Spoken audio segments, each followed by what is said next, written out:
پاک محبوب علیہ السلام ایک دفعہ سیر کے لیے جا رہے تھے، باہر نکلے ہوئے تھے، دیکھا ایک قافلہ آیا ہوا ہے، قافلے میں ایک سرخ اونٹ دیکھا، بڑا پسند آیا، قربان جائے اس اونٹ کی قسمت کے جو میرے آقا کو پسند آ گیا۔ حضور علیہ السلام اس اونٹ کے مالک سے کہتے ہیں یہ اونٹ بیچتے ہو؟ اس نے کہا بیچ دیتا ہوں۔ سرخ اونٹ بہت مہنگا ہوتا تھا، سودا ہو گیا۔ جب بات مکمل ہو گئی تو پیارے آقا صاحب نے اونٹ کی مہار پکڑی اور فرمانے لگے کہ میں آیا تھا سیر کرنے، میں تم سے سودا کرنے آیا نہیں تھا، میں آیا تھا سیر کرنے، دیکھا اونٹ تو میں نے سودا کر لیا، تو اس طرح کرو کہ مجھے جانے دو، میں جا کے قیمت اونٹ کی بھیج دیتا ہوں۔ اس نے اونٹ دیا، کہا ٹھیک ہے جائیں۔ جب تک حضور علیہ السلام نظر آتے رہے، وہ لوگ دیکھتے رہے، جب حضور علیہ السلام آنکھوں سے اوجھل ہو گئے تو وہ پریشان ہوئے۔ کسی نے کہا اونٹ کس کو دیا ہے؟ کہا ابھی ایک بندہ آیا تھا۔ کہا قیمت؟ کہا نہیں دی، جا کے بھیجے گا۔ کہا نام؟ کہا نہیں پتا۔ کہا کس شہر سے آیا تھا؟ کہا نہیں پتا۔ اس نے کہا کوئی چیز گروی رکھی ہے؟ کہا نہیں، گروی بھی کچھ نہیں رکھا۔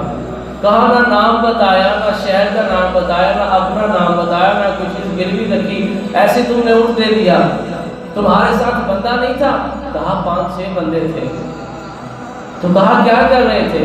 اب سنیے گا، سارے باری باری کیا کہتے ہیں۔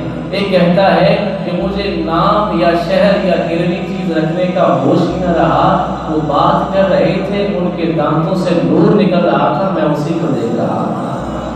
اچھا وہ چپ ہوا۔ دوسرا کہتا ہے مجھے کچھ پوچھنے کا ہوش ہی نہ رہا، ان کی زلفیں اتنی پیاری تھیں، اتنی پیاری تھیں، مجھے یہ پتہ ہی نہ چلا کہ میں نے کچھ پوچھنا بھی ہے، جتنی دیر کھڑے رہے میں تو ان کی زلفوں کو دیکھتا رہا۔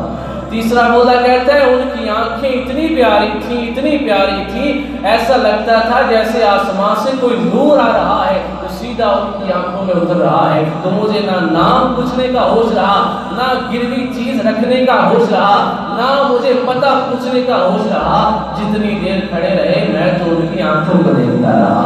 اب اگلا بولا، وہ کہتا ہے ان کے ہاتھ اتنے پیارے تھے، میں جب تک کھڑے رہے میں ان کے ہاتھوں کو دیکھتا رہا، اور اگلا کہتا ہے جب تک کھڑے رہے میں ان کے قدموں کو دیکھتا رہا۔ سارے اسی طرح محو تھے، کوئی کسی حصے کو دیکھ رہا تھا، کوئی کسی حصے کو دیکھ رہا تھا، لیکن جو پوچھنے آیا تھا وہ موجود نہیں تھا، اس نے دیکھا نہیں تھا سرکار کو۔ اگر اس نے دیکھا ہوتا تو وہ بھی ایسے نہ کہتا، عالم کشتی کہتے نا کیوں میرا محبوب نہیں دکھا، اور جنہوں میل کے چند شرماوے، بجلی ڈرتی عشق نہ مارے، مطلب بے ادبی ہو جاوے، جی ہو جاوے سیر چمن دی، سارا گلشن سیس لگاوے، جی ہو پاوے ہاتھ کھلا وچ، ہاتھ کھلا تو بد جاوے۔ علم ہے رب نے اتنا دیتا جڑا عقلاں وچ نہ آوے، عقل ہے رب نے اتنی دتی جڑی علماں وچ نہ آوے، جے ہٹاوے نقاب چہرے تو ادھی راتی دن چڑھ جاوے، جیو کھولے ول زلفاں دے آتے راہی راہ بھول جاوے، خود کو دے گئے وہ نہیں خلقت کوئی دل نہیں جان بچاوے، کیڑا ایتھے گن گن دسے او جتھے گنتی بھی مک جاوے، توبہ توبہ حسن ماہی دا چال نہ چلی جاوے، توبہ توبہ حسن ماہی دا چال نہ چلی جاوے، اعظم ایدا سونا ماہی سن قدرے نظر نہ آوے۔ اگر وہ دیکھ رہا ہوتا تو وہ نہ کہتا کہ تم اتنے بہن کیوں ہوئے، لیکن اس نے نہیں تھا دیکھا، وہ کہتا ہے کہ یار یہ کیا بات ہوئی، کون ہے کہ تمہیں ضمانت دے گا؟ پھر جو پوچھ رہا تھا اس نے رزلٹ نکالتے ہوئے کہا بس تمہارا اونٹ چوری ہو گیا، تمہارا اونٹ گیا، اب نہ ملا۔ ساتھ اس نے دلیل دی، اس نے کہا نہ اس کا کوئی نام جانتا ہے، نہ اس کے شہر کا کوئی نام جانتا ہے، نہ اس نے کوئی چیز گروی رکھی ہے کہ پتہ ہو واپس آ جائے گا، اس کو کوئی جانتا نہیں، کوئی نہیں جانتا، تو بس تمہارا اونٹ گیا ہے۔ ابھی یہ کہا تھا، خیمے کی طرف سے آواز آئی ایک عورت کی، کہنے لگی پریشان نہ ہونا، اگر وہ اونٹ دے کر نہ گیا، اگر وہ قیمت نہ دینے آیا تو تم پریشان نہ ہو جانا، میں اونٹ کی قیمت ادا کر دوں گی۔ اب جب اس نے کہا تو جو سائل تھا جس نے آگے ساری بات شروع کی تھی، اس نے کہا چلو شکر ہے کوئی تو جانتا ہے، یہ سارے نہیں جانتے تھے، ان میں سے کوئی نہیں جانتا تھا، شکر ہے تم تو جانتی ہو۔ اب عورت کہتی ہے جانتی تو میں بھی نہیں ہوں، لیکن ضمانت دے کے چھوڑوں گی، میں بھی نہیں جانتی اس بندے کو میں نے بھی نہیں دیکھا. کہا پھر ضمانت کیوں دے رہی ہو؟ اب عورت کہتی ہے کہ میں نے گزرتے گزرتے خیمے کی اور سے دیکھا ایک نور تھا جو اس کے چہرے پہ برس رہا تھا.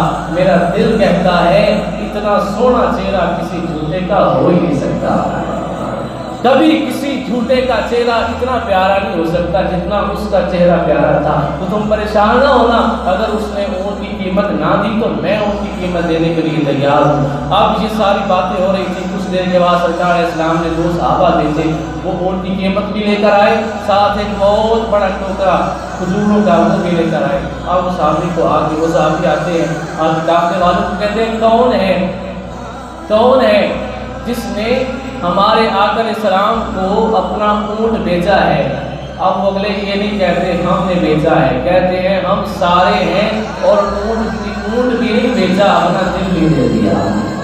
ہم نے اپنا دل بھی دے دیا. بتاؤ وہ کون تھا، کہاں سے آیا تھا، کون تھا وہ جس نے آ کے ہم سے اونٹ خریدا؟ چونکہ یہ مسافر تھے، یہ جانتے نہیں تھے کہ یہ اللہ کے رسول ہیں. اب صحابہ کہتے ہیں کہ وہ ہمارے آقا علیہ السلام ہے، آخری رسول ہے محمد صلی اللہ علیہ وسلم، ان کا نام ہے. تو یہ قیمت لو. اور یہ ایک ٹوکرا انہوں نے کھجوروں کا اس لیے بھیجا ہے کہ تم یہاں پہ مہمان آئے ہو، تمہاری مہمان نوازی کے لیے انہوں نے یہ ایک کھجوروں کا ٹوکرا بھیجا ہے. اب یہ دیکھ کر وہ کہتا ہے ہمیں اجازت ہے. اب وہ قافلے والے کہتے ہیں اجازت ایسے نہیں ملے گی، اب ہمیں بھی ساتھ لے کے جانا ہوگا. جس کے تم صحابہ ہو اس کا ہمیں بھی کرنا پڑانا ہوگا. آج لوگ پتہ ہے کیا کہتے ہیں، وہ بھی ہمارے جیسے تھے، بس ان پہ وہی آتی تھی، ہمارے پہ وہی نہیں آتی. ان کے بھی 2 ہاتھ ہمارے بھی 2 ہاتھ، ان کے بھی 2 پاؤں ہمارے بھی 2 پاؤں، ان کی بھی آنکھیں ہماری بھی آنکھیں. میں کہتا ہوں ذرا جاؤ ہم بازار 10 روپے کی چیز اور دیکھتا ہوں تمہارا چہرہ دیکھ کے کوئی کہتا ہے میں ضمانت دیتا ہوں. کوئی نہیں کہے گا تمہارا چہرہ جتنا بھی پیارا ہوگا، کوئی نہیں کہے گا کہ یار یہ تو بڑا سونا ہے میں اس کی ضمانت دیتا ہوں. یہ جھوٹ نہیں بول سکتا. یہ ہمارے آقا علیہ السلام کی شان ہے کہ نہیں جانتا تھا کوئی بھی، وہ عورت بھی نہیں جانتی تھی، لیکن سرکار علیہ السلام کا حسن دیکھا تو کہتی ہے کہ میں ضمانت دینے کے لیے تیار ہوں. کوئی نہ آیا، میں ان کی